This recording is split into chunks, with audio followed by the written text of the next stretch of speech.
Ladies and gentlemen, welcome to The Right Time, a Wave Sports and Entertainment original presented by Prize Picks. My name is Bomani Jones. Thanks for listening wherever you get your podcast. Thanks for watching us on YouTube. Subscribe, like, rate us, review us, give us 5 stars. You only give us 4 stars. I'm inclined to believe you are a hater. We're going to talk about the wild events of the college football weekend, in particular, all them people planting them flags in a second. I want to start by saying, it's already happened. Happy Thanksgiving to you guys. And as I said on Twitter, I personally was very thankful that we got to watch the best team in the NFL play on Thursday for Thanksgiving. And I ain't never really been thankful for that in the way that I was thankful for it, that we all got to see them boys in Honolulu Blue get out there. They had a tough game, but they pulled out that victory, right? I saw over the weekend, Diana Rossini said something about how teams, in looking at head coaches, they want to be tough at the line of scrimmage, talking about how they want to start running the ball. I'd seen something else that said that I think the Bears in particular, because, they had to fire their coach after that game, that they was looking for a leader of men, and everybody trying to get like us. Everybody trying to get like the Lions. You realize that. I just need everybody to like this, just to get and understand that you have all lived long enough that they are trying to get like us in Honolulu Blue. There's no way in the world all the way back in 2021 when this all started that I possibly could have imagined such a thing was going to happen, right? But we there, baby. We there. The Sunday slate after Thanksgiving is always interesting, especially now that they got that greedy-ass Black Friday game. And by the way, Sean, did you know? They're playing the game on Christmas. I think we all know they're going to play games on Christmas. Beyonce going to perform at the Christmas game. But did you know that that's on a Wednesday? I saw, literally driving today, I saw a billboard for it on a Wednesday, and I was like, that's so bizarre. How does an NFL team prepare for a Wednesday game? That is so greedy, and it sounds like such terrible product, and you got to feel bad for the NBA. They like, we going to throw dog shit out there, and we still going to run this number on y'all. Right? It's going to be dog shit with Beyonce in the middle. And they like, it's not even a dog shit sandwich. It's a Beyonce sandwich on dog shit bread.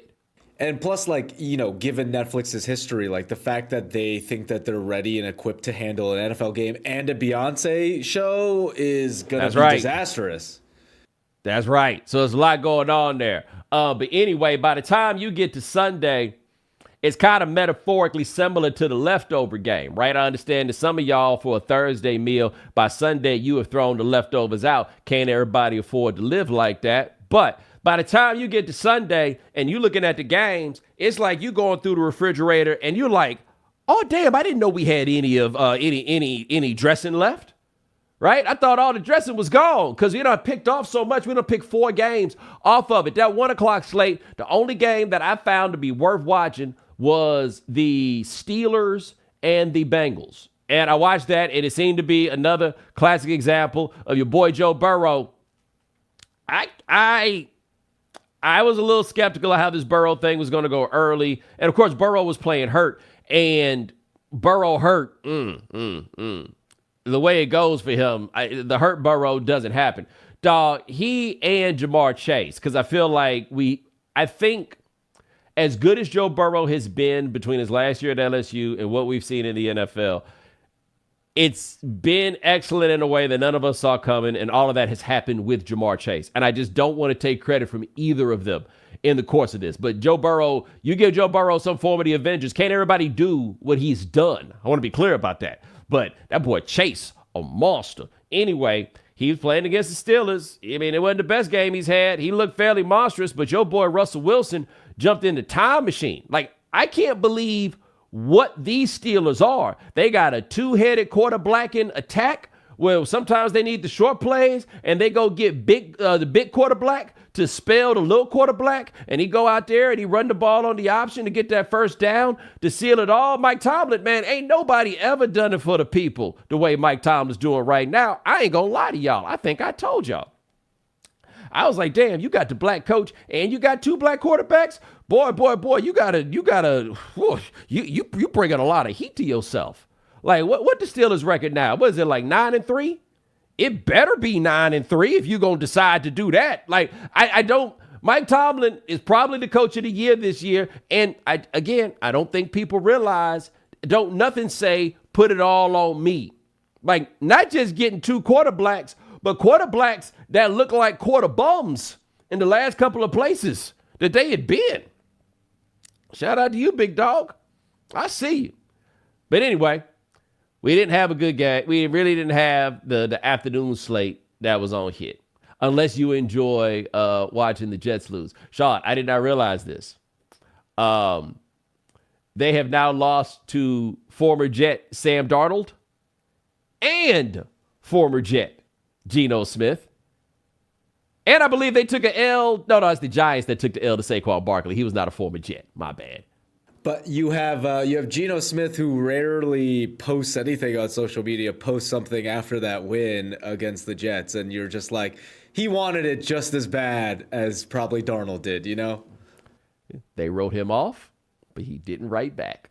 All-time classic quote. And shout out to Leonard Williams, former Jet, who took a 91-yard return to the house. That may seem like a big deal just because 91, but those of y'all who don't know Leonard Williams, he might wear number 91. I don't know what exact number he wear, but he a big dude. He went ahead and did that. But anyway, we wound up with 2 national television games of varying levels of quality. The night game was the Bills and the 49ers, and I don't understand Buffalo in sum total. Not the Buffalo Bills. I'm talking about the city of Buffalo. I've never been there. I've only met in my life a couple of people who are from Buffalo. Like, I don't have a great feeling and understanding of like what life is like in Buffalo. I do believe that outside of maybe the Packers, and in fact, I might even put Buffalo ahead. I don't think anybody loves their football team like Buffalo loves their football team. The reason I'm inclined to put them ahead of the Packers is the Packers have won championships, plural. You know what I mean? Like there's some front runners in Green Bay. Not saying all of y'all, but a couple of y'all got to be front runners. That's just the way that things get distributed. Ain't no front to run on in Buffalo, and they had their asses out there in that frostbite, and it ain't for me to understand, right? But they was out there, and they was watching that, and it was on one side, quite possibly the best team in the AFC with, I think Mike Golick Jr. said this, the best cold weather quarterback that you could build from the ground, right? Josh Allen, the menace, that big old hoss he got a cannon for an arm, and he be big and running, and you can't really tackle him and everything else. You had him on one side, and on the other side, man, the 49ers, that car, that thing just sputtering. The head gasket went out. Well, McCaffrey went out there and got hurt. Like, there wasn't no way in the world that San Francisco ever had any chance of winning that game. But it was a national TV game, and Josh Allen did what needed to be done in that, and he had a couple of incredibly enjoyable highlight plays, like the inadvertent hook and lateral play to Amari Cooper, and he scored the touchdown. I told y'all that he was going to be the MVP frontrunner after that Chiefs game, in large part because national television, okay? The numbers don't actually support this with Josh Allen. It's vibes, in large part. I mean, I see what people are talking about. I'm not saying he shouldn't be the MVP. I'm just saying this is largely operating on vibes and doing the right things at the right times for people to watch you. And he did it in that Chiefs game, and then he got a Sunday night game, and he did it again. It is absolutely his MVP to lose. And a big part of why it's his MVP to lose is the player that I would look at and say statistically probably had the best season this year is Lamar Jackson. However, watch that game that they lost to the Eagles. Want to make a couple points here about the Ravens, okay? They're very important. Point number one about the Ravens is I asked a question on Twitter a couple months ago. I probably asked it in terms that were just a little bit too harsh. Not only were they harsh, they dated me as an old person because of the reference that I used. I didn't use the reference directly, but all the old people knew exactly what I was talking about, which was, when is it that the Ravens are going to go ahead and take Justin Tucker out back? It's time. It's This happens with kickers, no matter how good they are, man. Once it's over, it's over. Maybe they got to go to a different team and get it back right. But typically, when the wheels come off for a kicker, that's it. And you move on. The wheels have clearly come off for Justin Tucker. But quite possibly the greatest kicker of all time. They keep running this thing with him. He keeps playing with them. He missed all kinds of kicks in that game. And you can make an argument that him blowing those kicks is the reason why they lost that game, right? They probably need to take him out back, but they're not going to do it. However, I will not blame Justin Tucker for the fact that they lost that game, even though he definitely had a hand in it. The way I look at it, with the exception of PATs, and he missed one of those, any points you get from the kicker is gravy, right? You're only going to the kicker because you didn't do something right. You're only going to the kicker because on those first 3 chances that you had, you didn't get the first down, you didn't get the touchdown, or whatever it is, right? Kicker points are bonus points. They are consolation prizes at best, but they happen because the offense did not achieve what was ultimately the goal, okay? You don't have to individually blame or anything else. I don't think, though, that you could deny that fact. That's how it works, all right? Which is to say, the Baltimore offense had lots of opportunities to get it done, and they did not.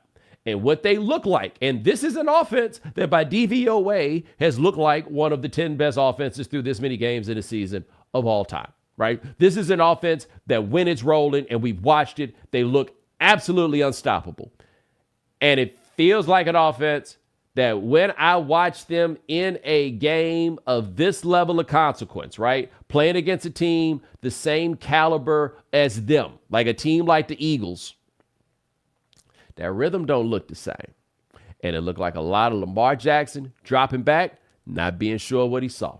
I'm not the film guy. I can't get you on to all 22. I don't know who's open. I don't know who's not, right? We have Dominique. He's the kind of guy that could do that. We got other people that we could talk to. I can't tell you what exactly was happening when we couldn't see the shot on the television. But what I can tell you is what I saw, and what I saw was a dude back there not quite knowing what to do. And not only did I see a dude back there not quite knowing what to do, and look, maybe it's because there was nothing to be done. But the dude looking like he didn't quite know what to do is a dude that I feel like in very similar circumstances has looked like that dude that didn't quite know what to do, okay? I think Lamar Jackson has started in 6 playoff games so far in his career. I've only seen one of them where it didn't look like that for whatever reason, right? Now, my thing on that is I think it's fair to say or fair to ask if my man gets a little yippy, right?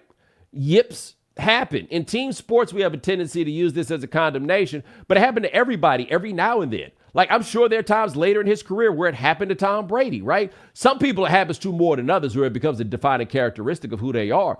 But you got to wonder in these games if in this portion of his career, Lamar Jackson gets a little yippy or gets to like an overthinking place. That's what it would look like with Peyton Manning. Peyton Manning would overthink that thing and then he sees something that he hadn't seen before. And now all of a sudden, like, everything gets scrambled and everything goes. But ultimately, I do not think that Lamar Jackson was the reason that Baltimore lost this game.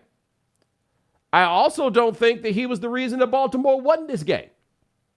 And at some point, you got to be the reason that your team wins these games. So let me give you an example of what I'm talking about here. Yes, this was an overwhelming victory that we saw with Buffalo and the 49ers, obviously. But I think most of us would make the argument that by and large, Josh Allen is the reason why they won that game. And that's on Josh Allen attempting 17 passes. He was 13 for 17 for 148 yards. So we're not talking about a situation where he's lighting it up on the stat sheet. But here's the reason why they won that game. And if they were going to win that game, I think you knew going in, even playing against a team that's falling apart, he was going to have to be the reason why they won that game, right? When you the dude that wins 2 MVPs and all of this stuff, it's games like those, you supposed to be the reason why we win. It doesn't matter that it's not your fault that they lost. You need to be the reason why they win. And I think it is a fair question. My buddy Nick has been talking about this, and he's right. Games against the Steelers, we see Lamar Jackson turtle up a little bit.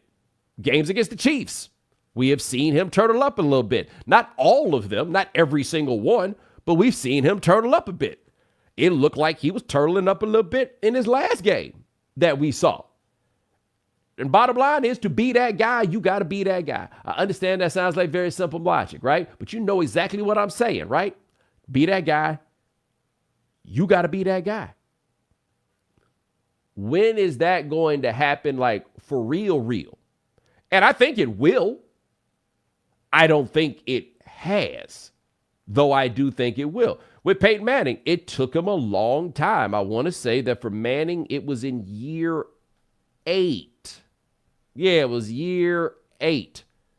No, excuse me, year 9. They finally got to a Super Bowl and won it. And by the way, not with his best play. I mean, it's how these things work. But I personally would like to see this dude, who's been the best regular season player this season, I'd like to see him be the guy to get it done, rather than being just like us, watching Saquon Barkley look old school. Sean, I got to remember this. I don't know if you old enough to remember just watching a running back be that guy in the second half. We're like, well, we're just going to keep giving him the ball, and we're going to see if you can do anything about it. Oh, but you can't. No, I love that term of like the old school running back, because like there's no game plan for that. It's like, let's just give him the ball 27 times and see what he does, and he's gonna probably do something well, and he does every single game this season. He's so big and so strong and so fast. And look, Jalen Hurts did not have some great passing game, and it doesn't matter, right? Anything short, any team got 2 dudes that can squat more ever than them 2 cats. Like, are they the squattingest backfield in the history of football? It's almost like 2,000 pounds of squatting between your quarterback and your running back. Right. And that's what they're going to do. Because, look, the Jalen Hurts thing is a passer. This could go a few ways, right? But they can mash you out. Like, the Eagles that I thought needed to fire their coach and everything else just basically decided, hey, man, how about we just mash people out?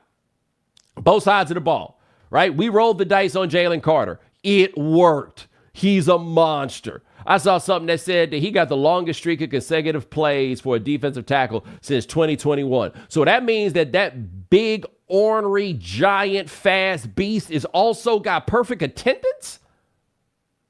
They're getting it done.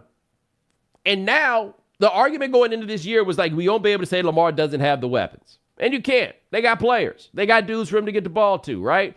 To me, that isn't even part of the discussion, and not even for me where you get into it. It's just simply this. What need be done must be done, and you got to be the one to do it. It don't matter if it's fair, right? These are the stakes that he's playing at. It don't matter if it's fair. You got to be the one to get it done. And there's time, and there's room, and there's space to get this done. But it also looks like in order to get it done, they're probably going to have to win 3 road games just to get to the Super Bowl. So, brother, you're going to need to be that dude, because they're going to need everything you got.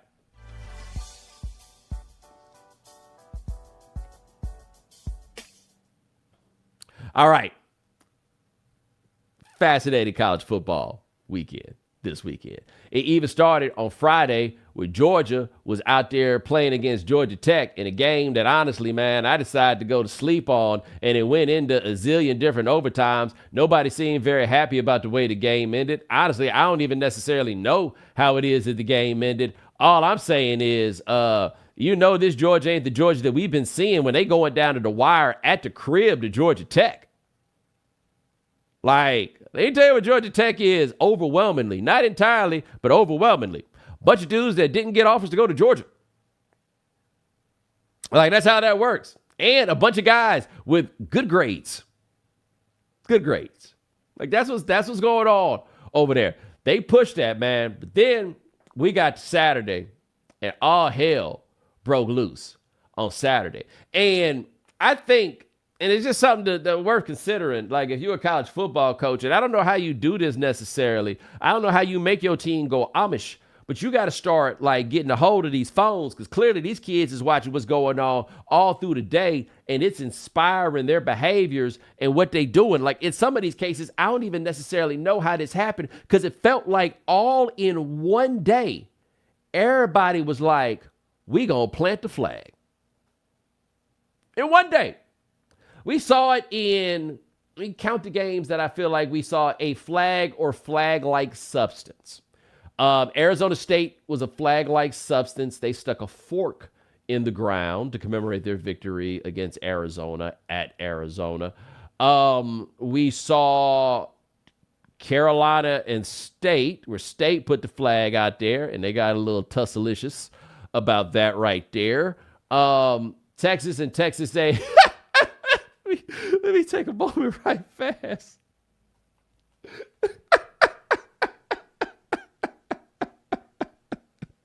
Aggie waited 13 years for that game and couldn't even score an offensive touchdown. Not a single one. You had your whole moment. You had your 13 years to carve out your own identity in the SEC without Big Bad Texas looming over you and taking over all your shine. And you had your opportunity to cry about it when Texas finally joined the conference because y'all wasn't going to be special no more and everything else. And then you finally got that game. Your stadium hold like 20,000 more people than it used to. All of this. You've been SECing and everything else. Y'all couldn't even score no offensive touchdown. You should be ashamed of yourselves. You really should. They was in there doing their little swag surf. They knew they wasn't going to score. That was amazing.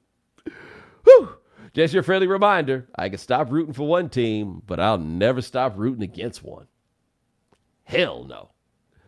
Anyway, tried a little flag planting situation there. Steve Sarkisian shut it down, and then they waited for all the Aggies to get off the field. And then they planted the flag, and then it went there. But all that flag planting was apparently motivated. And maybe there was a flag plant on Friday that I missed. Forgive me. Somebody in the chat room will tell me, I'm sure. But anyway, there was a flag plant at Michigan, Ohio State. Okay. Now, I want to point some things out about the dynamics surrounding Michigan, Ohio State that I'm not sure that people are really like putting in the math about why everything was what it was and everything was so sensitive.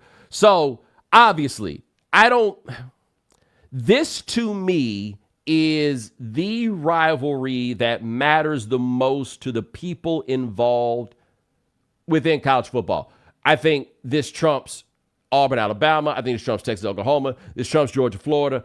I cannot think of a rivalry where this game is the only thing that matters. Like Michigan, Ohio State. Again, you got all the ones that you can point to. I can't think of one, right? This is the thing. Ryan Day, I don't know if you've seen the exact number. Sean, do you know what Ryan Day's career record is at Ohio State? Probably pretty good, pretty plus. Guess a percentage. I want to say over 70%. Oh, buddy. 70. I'm going to do the math for you. 87. Whew. Wow. He has won 87% of his games. He is 66-10. 66-10, and he's had the job now for 6 years, okay? He's averaging 11 wins a year. But when I go to his Wikipedia page, in the little box on the right, it says record 66-10, and then right next to it, and an edit that I don't think has been properly approved, 1-4 versus Michigan. That's what it says right there.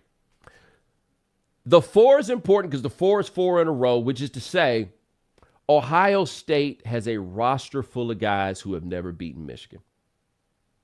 The game that matters above all else, they have a roster full of guys who have not beaten Michigan. Keeping in mind, this is coming off a stretch where it was a roster full of guys who couldn't lose to Michigan. This rivalry goes in wild swings. From 1985 to the year 2000, Ohio State only won that game 3 times. From the year 2001 through 2020, and they didn't play a game in 2020, but just to make it easy, 2001 through 2020, Michigan only won that game 3 times. And now Michigan has won the last floor. Shout out to you, Sherrod Brown. Isn't that his name? Do you remember his name? Sharon Moore. My bad. Sherrod Brown was the senator in Ohio. My bad. Sharon Brown. By the way, if I showed you a picture of Sherrod Brown, you would not think his name was Sherrod. But anyway, shout out to you, Sharon Moore. It's been a long year, and I heard the way they had been talking about you, but you kept the main thing, and Ryan Day don't be making the main thing. Sean, Nicole Auerbach at NBC, I'm not sure what she writes for. I think she writes for The Athletic. She wrote the Ryan Day Gotta Go column. Yep. 66 and 10. Yep. 66 and 10. It's Look, crazy. They're not going to fire him. They're not going to fire him. And let me tell you why they're not going to fire him. Because if you fire him, you're Alabama.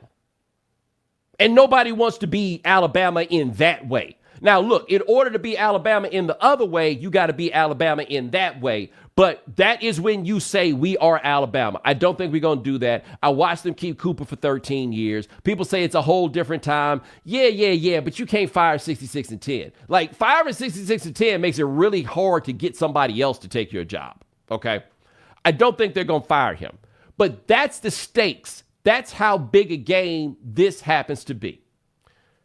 So Ohio State loses these games, and you got these seniors, and they have no idea what it's like. And in Michigan, they stunting, they happy, everybody's getting it cracking, and then they decide, hey, bruh, let's do it. And you're like, what is the it that they want to let do? They want to plant the flag at midfield. And they go to plant the flag at midfield, and it starts a tussle. And that tussle gets going. And then it's at Ohio State, you have to remember. It's police there. Some of the Michigan people got pepper sprayed, which I thought was excessive. Just throwing it out there. They're football players. They can handle themselves. But, I mean, I imagine whoever's 5-0 for Ohio State, they're a little sensitive about that loss too. Hit them in the eyes with the pepper spray.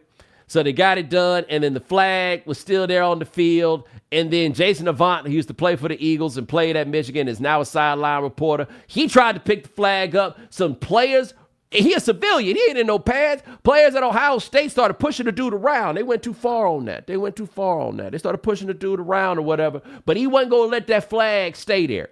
So we got that taken care of. Everywhere where there was a flag planting, there was a tussle. Everywhere. And I'm here to say they gotta outlaw flag plant. I would also like to make the point that in Michigan they tried to plant the flag where there is no grass because it's artificial turf. That's like trying to plant a pencil into a rubber mat. Not the smartest thing you could do. But that, they be telling me Michigan's smart. But anyway, they got to outlaw it. And this is why they have to outlaw it. It's very simple.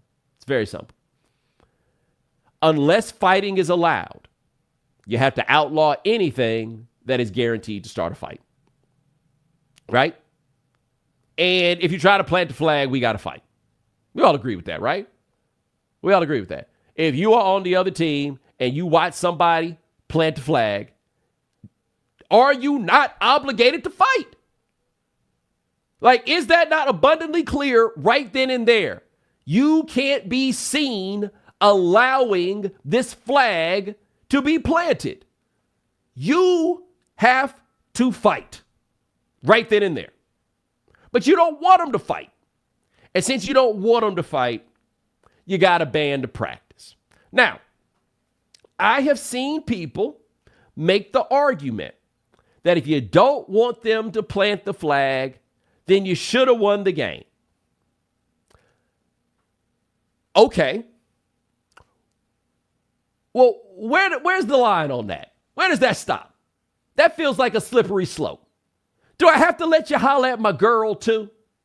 I mean, you the big bad winner.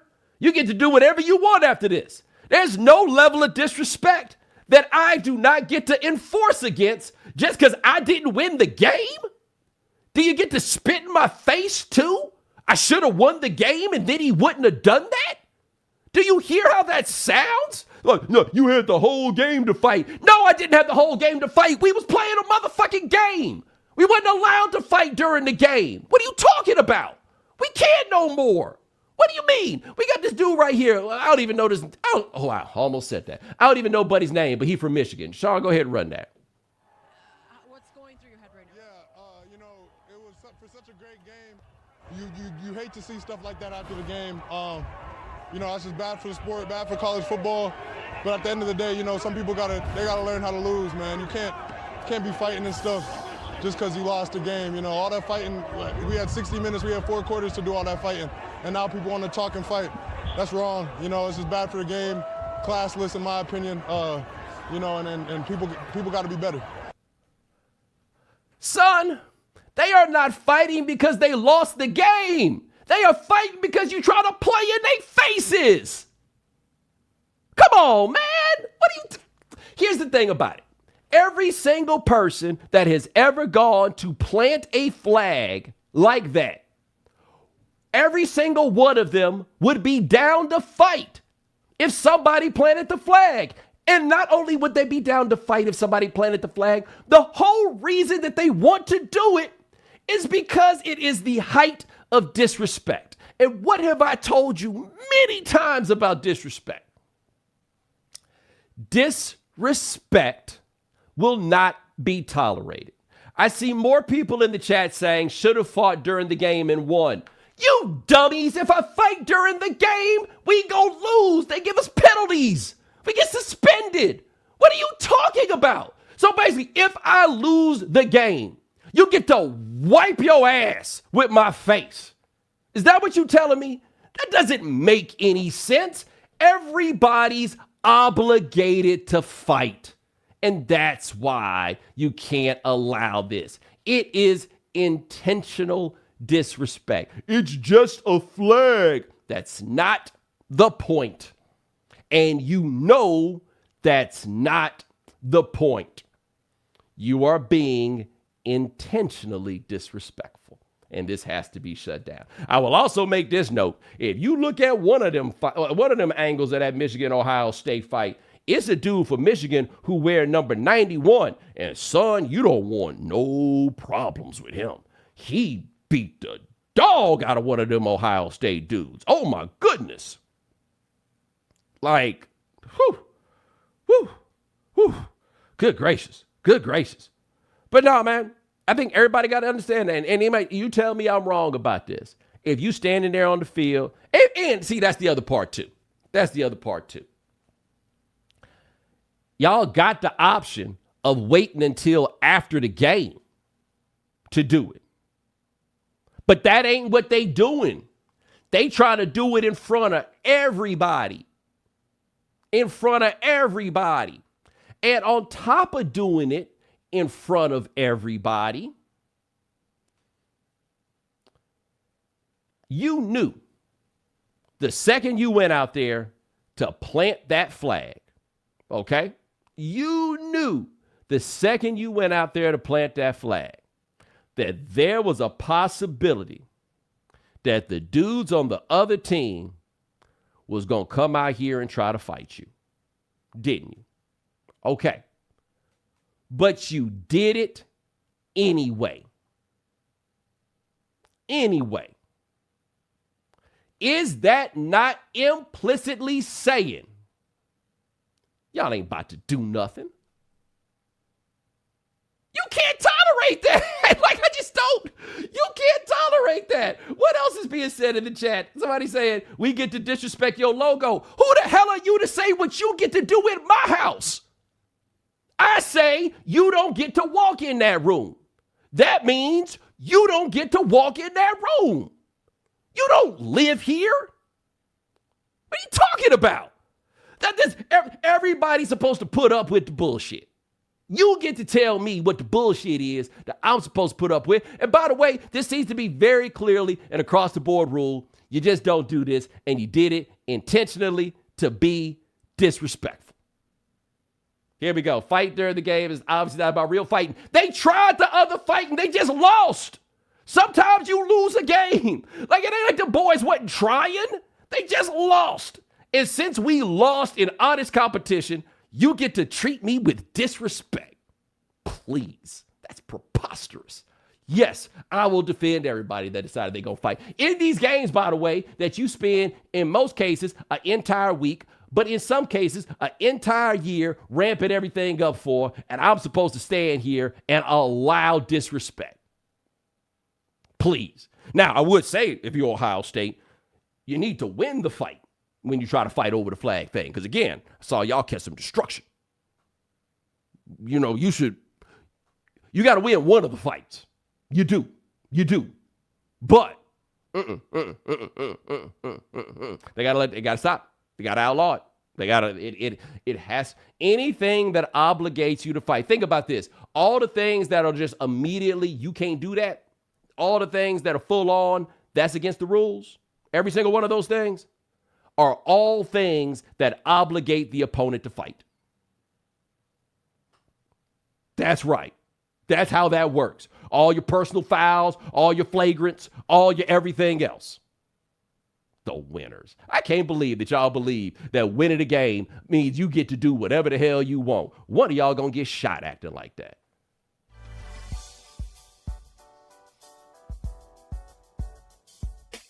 The NBA's in full swing, which means you could turn $10 into $1,000 in a single game watching your favorite teams only on Prize Picks. You can make a Prize Picks lineup between the NFL and the NBA in as little as 60 seconds. Sign up today and get $50 instantly when you play $5. You don't even need to win to receive the $50 bonus. It's guaranteed. Quick withdrawals, easy gameplay, and an enormous selection of players and stat types are what make Prize Picks the #1 fantasy sports app. But rather than hear from me, let's talk to our expert picker. Hey, Sean, how the picks been going? You know, Bo, I guess I'm solely an expert picker for the sheer volume of picks I make, but the picking's been good. I got the NBA, NFL back, and I can make picks between both leagues. And with the flex play, I can still cash out my lineup if it's not perfect. It's really cool to just, be able to pick LeBron James and Patrick Mahomes for a pick in the same pick. So, and as always, if you want to hear my upcoming picks, stick around for the end of the show. And if you know me, I'm always picking more. So you make sure to go to prizepicks.com/Bomani and use code Bomani for a first deposit match up to $100. That's prizepicks.com/Bomani. Prize Picks, daily fantasy sports made easy. This episode is sponsored by BetterHelp. Sean, I love this time of year, especially because I get to listen to my favorite holiday songs. But with the holidays coming up, what moments and things make you happy and cozy at home during December? Well, for me, Bo, I love spending time with my family and friends, whether it's watching my favorite holiday movies or eating the best holiday dessert. I truly love this time of the year. It's the perfect time to wind down and relax. And in the midst of this season, therapy is a great way to bring yourself some comfort that never goes away, even when the seasons change. If you're thinking of starting therapy, give BetterHelp a try. It's entirely online, designed to be convenient, flexible, and suited to your schedule. Celebrate the progress you've already made. Visit BetterHelp.com/Bomani today to get 10% off your first month. That's BetterHelp, HELP.com/Bomani. Finding the perfect gift can be tough, especially one that won't end up in the back of a closet. This holiday season, do what I'm doing and give the gift of planning unforgettable experiences with Viator. Sean, what kind of holiday travel plans do you have for this upcoming season? Well, for me, Bo, the best gift my partner wants is a quick weekend getaway. So I'll be heading to Santa Barbara later this month, actually, for a fun trip. And I'm really excited to use Viator when I'm there. You can book guided tours, activities, excursions, and more. Viator has over 300,000 travel experiences to choose from. So it's easy to find something that, everyone on your list will enjoy. Plus, they have real traveler reviews, so you can pick the perfect experience with confidence. And with free cancellation and 24/7 customer support, you can gift worry-free, knowing that plans can change, but great memories last forever. Whether it's a unique way to explore their own city or an adventure on their next trip, a Viator experience is a gift you won't regret. So, skip the predictable presents and make this holiday one to remember with Viator. Download the Viator app now and use code Viator10 for 10% off your first booking in the app. Find travel experiences for you. Do more with Viator. We know you can't be on top of all the news and information of the day. No need for the social media feeds. We got you. Now, if you haven't heard. All right, Bo, here's our first one. Hi, I'm Yasmin Tayag, and I'm a staff writer at The Atlantic. Recently, I wrote a story titled, Your Armpits Are Trying to Tell You Something. My armpits were trying to tell me that the way I use antiperspirant wasn't working. No matter how much I applied, I sweat profusely. Then I learned that I had been putting it on wrong my whole life. Most people put on antiperspirant in the morning. That's when we shower, brush our teeth, and do other acts of personal hygiene. But dermatologists told me that this is all wrong. People naturally sweat more during the daytime, so when we put on antiperspirant in the morning, our skin is already a little wet. That moisture prevents the active ingredient in antiperspirant from plugging up our sweat glands. And if those plugs don't form, the sweat keeps pouring out. The right way to put on antiperspirant is at night before bed. It sounds ludicrous, but it's true. Because we aren't as sweaty then, the plugs get a chance to form. And once they do, they last through the next day, even through a shower. The frustrating thing is that none of this is new. Scientists and antiperspirant companies have known about the benefits of nighttime application for decades. It just isn't widely known. Partly because people are just creatures of habit, and it seems weird to put on antiperspirant at night. But take it from me. It works. There's another problem with this and why it hasn't caught on, Yasmin, which is... So you telling me to put it on and then take a shower? My simple little brain, Sean, just can't. My simple little brain can't grab that. I would assume it's after the shower, but the way she was talking about it was like the wetness affects it or whatever. Right. And I was like, if you need to be dry. Right. So she's saying before you lay up in bed, you do it, and then it sets you up for the next day. It makes perfect sense, except for the fact that it don't. Yeah, if you're a morning shower, are you just then removing the deodorant and all the work is done, you know? Hold on though. Let's think about this for a second, logically speaking. If it's supposed to stop wetness, then it should be impervious to the shower. In fact, what we're learning is that this deodorant is actually even more powerful than we had believed in the first place, right? We out here trying to baby it. We're like, oh, no, you don't want to wash it off. It's like, wash? What you mean wash? Bring all that water on here. You can't do nothing about that. It's crazy in all the years, like it took me this long to understand how deodorant works, truly. But hold on. It leads to the next question that maybe is in the article, but it's still the next question nonetheless. So, like, when I put this deodorant on at night, what do I smell like when it's time for me to put it back on? Because if I'm already starting to get a little ripe, because it's been 24 hours, right? If I'm starting to get a little ripe, then should I just start, don't I need to be washing my shit at some point? Because clearly I don't need to wash it in the morning because it's going to fight it all off. Yeah, it's like, do I just leave my armpits alone for the rest of my life, you know? Yeah, see, this is the reason why people haven't caught on with this. This is actually just a little bit more complicated than it has been. That it seems so simple when she say that, but then I start teasing it back, but it hadn't been working for her. It'd been working for me. And this is stuff that clearly big deodorant doesn't want you to know. It's gonna hurt. No.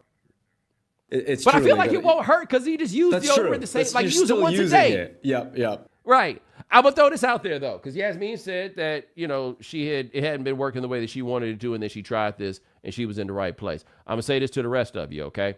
You know whether or not that antiperspirant has been working for you, and if it is not, give this a try, okay? Okay? Hey! You ain't gotta tell nobody about it. You can turn over a whole new leaf, and won't nobody have no idea that this has happened. In fact, some of y'all might know somebody that need to know this. You ain't even got to tell them where you heard about it. Just go ahead and send them that link. But if you know they also listen to this podcast and you send them that link, they gonna know what you're saying about them. But hey, somebody had to do it. All right, Bo, here's our next one. Hey, Bomani. I'm Ali Breland, a staff writer at The Atlantic. I just wrote an article titled "The Right Has a Bluesky Problem." It's about how the ongoing exodus of users from X is damaging to its role in influencing discourse. Since Elon Musk took over Twitter back in 2022 and then rebranded it to X, users have been leaving the platform, and even more have left in the aftermath of the election. Musk's algorithm regularly pushes far-right, racist, transphobic, and sometimes outright neo-Nazi content to its users. Musk has also enmeshed himself in the Trump campaign and will have a role in the forthcoming administration. Unsurprisingly, some people don't love this. In response, many are going to Bluesky and Meta-owned Threads, which is basically like Twitter, but Mark Zuckerberg owns it. Millions of new accounts have been created on both platforms since the end of October. These numbers are significant, but they only tell part of the story, because numbers and metrics were never really the main point of Twitter anyway. It always had a much smaller usership than other major social media platforms, but what made it valuable was that it gave you a front row seat to watch relatively influential people talk to one another. Artists, athletes, media figures, etc. Sometimes you could even talk to these people. Now many of these figures have left the platform. So with swaths of liberals, as well as major cultural figures departing, X's relevance is becoming threatened. It could be on track to turn into alt-tech platforms like Gab or Truth Social, where conservatives and only conservatives post. These sites have no wider influence because no one but conservatives care about them. To influence mainstream perspectives, which figures on the right have openly said that they want to use X to do, you need more than just other conservatives on your platform. I hear that, and I would also make the argument that does that also not mean that the left has a blue sky problem too? Right. I would assume it goes both ways inevitably. Yeah, I mean, I've talked about my feelings on this on here before. Like, I think the whole experiment is dead. I don't know. Like, I've got an account at Blue Sky. We're going to send content over there at some point, but I don't know if I'm ever going to wind up there, because I'll be honest with you. When I first got on Twitter, one of the appeals of it was, as Ali described, the ability to get on and see famous people and maybe, you know, like influential people is a better way to put it, and then maybe interact with them. And that was a much more alluring proposition before I became an influential person. And I became basically an attraction of the site rather than someone who reaped the benefits from it. And then when it stopped going from people talking to those figures on Twitter and then became people talking at those figures on Twitter, it became something I did not necessarily enjoy that much. I will make this point on how Blue Sky has become my Twitter problem. As more and more people leave Twitter and go to Blue Sky, those people who do that, Sean, are people who are more likely to like me, which means that the proportion of negativity that I receive is much higher than it would be without all you quitters deciding that you want to go over and do this thing in another place. We witnessed that a couple times over the break with some content that we sent out. Like, by percentage, the response that I get on stuff is much more acerbic. Yeah, it's one of those things of like, you know, you don't want to alienate yourself just towards an audience that likes you no matter what. But yes, now we're getting the opposite of like anything we post, no matter what, is met with some combative energy. Yeah, I'd like some people who like me to stay in the place where I'm at right now. It would be cool if I'm gonna keep doing this. Like, it may turn into, I did this a couple years ago where after New Year I just bailed on it all and then realized I had to come back. But nah, man, that's my problem at Blue Sky is now it makes me feel like it's a lot more orifices in the world than I felt like before, and it's just about the distribution of the sample. Here's our last one. My name is Kimanzi Constable. I am a reporter for Business Insider who wrote an article titled, "I have 5 Gen Z children in the workforce and they don't prioritize their careers. It made me rethink my life." And the article is an essay about the difference between how I was taught about work and how my Gen Z children view it. I started the workforce at 15 years old. I got a position on a cleaning crew. I remember the excitement of my first paycheck, and to show it to my African mother, who's from Mombasa, Kenya, this paycheck. I am a first-generation African-American, and my mother instilled in my siblings and I the importance of work. She would often talk about how our family in Kenya would kill to make the kind of money that we were making. As I got older, I got adult jobs, and with each job came a pay increase. I started my first business at 19 years old, and my family was so thrilled and excited they would tell everybody about my business. I found myself tying my identity and measure of success to my work and to my businesses. As my children got older and entered the workforce, I would often ask them about their jobs. Their responses surprised me. They told me that they viewed their jobs as a way to earn money to live. They work to live, not live to work. And that was a fundamental difference in how I saw work. They don't buy into the belief that you have to work hard for 50 years just to maybe enjoy the last 10 years of your life. They see their work as a way to enjoy their lives. They're not going to dedicate their lives to building somebody else's dream.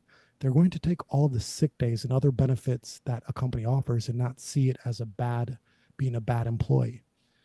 Commentators and social media pundits from my generation often confuse Gen Z as lazy, but I see them as a misunderstood generation. My children have shifted my beliefs, and therapy has also helped. I sold my first business. I started a second business that allows me to travel globally. And now when people ask me what I do, I say that I enjoy life professionally. My Gen Z children have taught me lessons that my generation didn't. And I now see work as a way to build financial independence so that one day work will become optional. The goal is to use my work to have enough savings and investments so that work is optional and my time is truly my own. That's how my Gen Z children have shifted how I see work. So I want to make one thing very clear as I heard that, and I found it all to be very interesting. But one thing you're not selling me on there, buddy. They're lazy. Like, I'm going to put my foot down on that one. Not you, Sean, but they lazy. I don't work with enough of y'all's kids. They zooming their ass lazy as hell. Like by the way that I equate on what lazy is, nah, man, them jokers just a little bit lazy. The question I do have though in what he discusses, and I'm trying to figure out how these two ideas get reconciled, because I do get the idea of you work to live, you don't live to work, which I guess is the way I would have thought I always looked at things. And I also have to be careful in that for the entirety of my adult life, I have done a job that I absolutely love doing, right? Like I do for good money what, quite honestly, many of you do for free, right? Like really invest in like the things that you want to enjoy or things that you want to do. If you had the free time, I get paid to do. So I recognize that my perspective is going to be a little different. But where I'm curious is the idea that they're not putting in all this extra time or whatever it is. And that way they are able to enjoy the money or enjoy, the things that they do for work. And I'm just curious how they pay for those things. And I'm not saying that to be snide. Like, I ask that sincerely. I would think that to a degree, the forces of competition kind of make it to where people got to put in what that grind is to get it done because there's somebody else that's willing to do it. Unless you just have a whole generation that decides, no, we're not going to do it, and they figure it out. Okay, cool, I get you. But when I hear people talk about doing that, I'm just always curious, especially as we see like real wages not increasing, how those things actually like come together. How are you affording to do these things that you say that you want to do? And what you want to do or the ways that you enjoy it may be more simplistic than I'm thinking about, right? Like they may not be as materialistic or may not be as expensive as the things are that I'm thinking about. Or maybe you just view it as having your own time and having your space is important. And I think that's really cool if you're able to pull it off. But maybe I just grew up at a different time, but the stuff that you talk about wanting, and a lot of that involves paying for it. And so I'm just kind of curious how all this stuff pays for itself with this outlook. But I do appreciate a generation that has made a decision that they're going to take some time to themselves, that they're not going to give themselves to a company or whatever that doesn't love them. I totally get that, right? Like my outlook on work has always been that I'm doing this for me. But again, I do a different kind of work. It's easy for me to say that. I am very fortunate in what it is that I get to do for money. But yeah, I'd love to see from there, like, those Gen Z kids, they do this so they can enjoy themselves. I'd be very curious to know how many times they hit and they pops up for cash in order to subsidize this easy living dream, because stuff costs money. That's all I'm saying. Stuff costs money.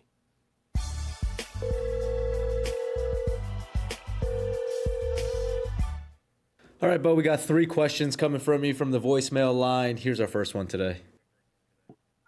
Hey, you always talk about your brother and your sister. Are either one of them ever going to be on the show, especially like in the dog days of summer when nothing's going on? I'd love to hear some good young both stories from your brother or your sister. Thank you. Love the show. Bye.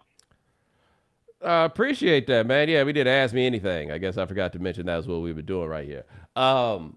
Maybe my brother, every now and then something comes up where we'll have my brother chime in or something with some sort of story. So that could potentially happen. I can't think of any place in the world less likely for my sister to turn up than a sports podcast. I don't care who's hosting it. There is no way in the world that is ever going to happen. Is there a topic, though, that your sister would thrive in on the pod space? Interesting. There are all kinds of, certainly. There's all kinds of topics that she would thrive in. Like, no matter what it is for you to be able to talk about, my sister would be able to come up with some way to do it. She just ain't going to do it. I respect that. Here's our next one. Hey, Mr. Jones, I just wanted to call and ask, what happened with you and Lawrence Fishburne? Thanks. All right. I think I've told this story before with what happened with me and Lawrence Fishburne, but I'll tell it again. I went to a press junket for a movie called Biker Boys in the year 2003. It had a relatively star-studded cast of Afro-Americans, and one of them was Lawrence Fishburne. Now, I was there because I was doing an interview that day with Lisa Bonet. That was the only reason I showed up, but I decided to go through the junket thing just to do it and to get some practice. So for those of you who don't know what a junket is, they work in a couple of different ways, but they're kind of like, it's like media day. You know what I mean? Like, that's probably the best way to put it. It's like media day. Except usually when I see media day, like they'll have the big table set up or the big press conference set up and then all the people like go there and then leave. The way the junket works is, or at least this one, we were in a ballroom at the Beverly Wilshire Hotel and a whole bunch of reporters would sit at a table and then the talent would rotate around to the table, right? So like Lisa Bonet and Megan Good come together, for example. And there's, for those of you who know me, there's a Megan Good story from there. But anyway, like all the different people rotate around. And so I wasn't really sweating what was going on there. But Fishburne came over and, the old bumpy face ass, like he wasn't even really like being charming or warm or anything like that. And I was just minding my own business. I didn't have no questions for Lawrence. Sorry, go by Lawrence now. I had no questions for Lawrence Fishburne. But then he looked at me and he said, "You got a question?" And I came up with a question. I can't even remember exactly what it was, but I thought it was a pretty good one. And he looked at me and was like, "No." And then just dismissed me in front of all these people. I'm 22 years old, bro. That wasn't even necessary. Yeah, you ain't have to come at me like that. Like a couple months before, I'd gone to a junket with Samuel L. Jackson, and I asked him a question that he didn't like that much, and he was a tad curt in his response, but he was respectful and he was fair. And I looked at him and I gave him a nod, and we kept it moving. You know what I'm saying? Fishburne just dismissed me. But anyway, y'all ever see that one movie? He wasn't in it. But you know what I'm talking about? World got him back. What's the next question? What's going on, Bo and Sean? Given the fact that you recently just went and saw Stevie perform on what may be his final tour, I wanted to know what you would rank his albums in terms of, the timeless run, right? Starting on Music of My Mind, ending at Songs in the Key of Life. You can throw in Harder Than July if you want to. But I'd love to know what you think. Appreciate you, Bo. Love what y'all doing. Peace. How about you Venmo me $1 a word, Playboy? That's what a list costs. This is just a YouTube exclusive prompt, Yeah, I'm saying that's what a list costs. List costs $1 a word. How many times I done told y'all about out here trying to just get it for free? You know what I'm saying? How many times I done told y'all about that? Can you put 8 albums in a list for your boy? No, I cannot.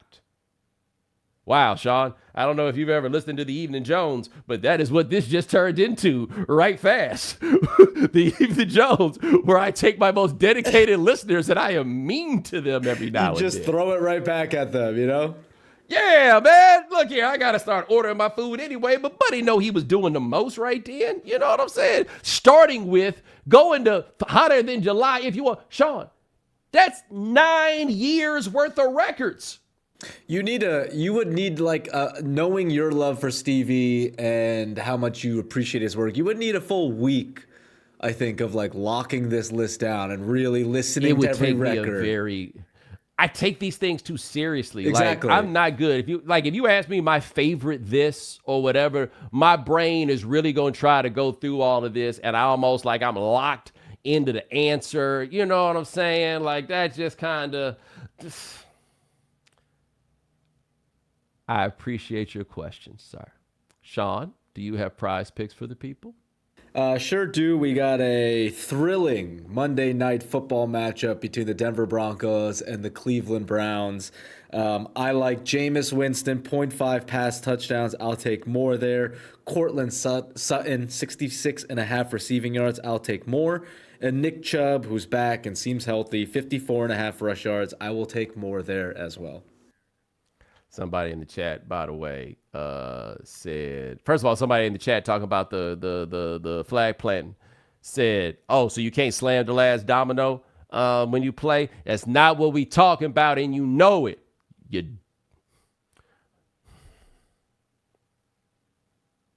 I don't know what to do when people say stupid things, and I know it's impolite to call them stupid. Anyway, what was this other thing? Somebody just said in the chat room, Jonathan Majors got more pull than Bo. That's not how the story went. It's not. I'm trying not to. I don't. Somebody in the chat room set them straight. Y'all know what the story is. But ladies and gentlemen, thanks so much for joining us here on The Right Time. We do this here 3 times a week. That's Sean Yu. He handles everything behind the scenes. Thank you, sir. Also, thanks to our If You Haven't Heard contributors. Thanks to Yasmin Tayag of The Atlantic. Check out her story about what your armpits is trying to tell you at theatlantic.com. Thanks to Kimanzi Constable, who has 5 lazy children in the workforce. You can read the story about that at Insider. I gotta be careful. I don't know this man's kids. It's not about them being your kids. I'm just a generational bigot. I'm sorry. And thanks to Ali Breland at The Atlantic. Check out his article on the right having a blue sky problem at theatlantic.com. Remember, follow The Right Time, subscribe, like, rate us, review us, give us 5 stars. You only give us 4 stars, I'm inclined to believe you are a hater. And we'll talk to you guys in a couple of days. Take it easy.